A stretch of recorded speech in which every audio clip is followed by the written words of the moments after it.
विक्रम राजा बेताल को फिर लाया तो उसने नवी कहानी कही।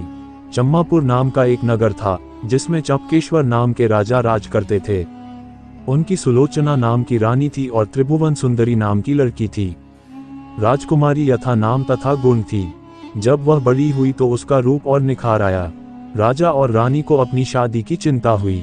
चारों ओर इसकी खबर उड़ गई।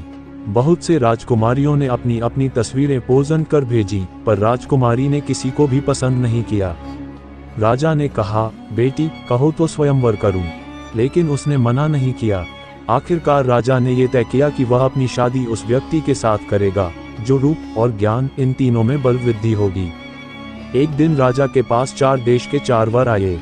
एक ने कहा, मैं एक टुकड़ा 5 लाख में बेच रहा हूँ, एक देवता को चढ़ाता हूँ, 1 लाख अंग लगाता हूँ, 1 लाख महिला के लिए मैं हूँ और 1 लाख से अपने खाने पीने का खर्चा तलाश रहा हूँ। इस विद्या को और कोई नहीं जानता। बोला दूसरा, मैं जल थल के धनु की भाषा बोलता हूँ। तीसरे ने कहा, मैं इतना शास्त्र पढ़ूंगा कि मेरा कोई मुकाबला नहीं कर सकता। चौथे ने कहा, मैं शब्दवेदी तीर चलाता हूँ। चारों की बातें हैरान कर देने वाली राजा की सोच में पड़ गईं। वे सुंदरता में भी एक से एक उछाल थे। उन्होंने राजकुमारी को उनके गुण और रूप का वर्णन करते हुए वह चुप रही। इतना कहकर बेताल बोला, राजन तुम्हें बताओ कि राजकुमारी किसको मिलनी चाहिए। राजा बोला, जो शब्दवेदी तीर चलाता है वह शूद्र है, जो शास्त्र पढ़ता है वह ब्राह्मण है, जो शास्त्र पढ़ता है वह ब्राह्मण है, जो शब्दवेदी तीर चलाता है वह राजकुमारी की कुल है और उसके योग्य है।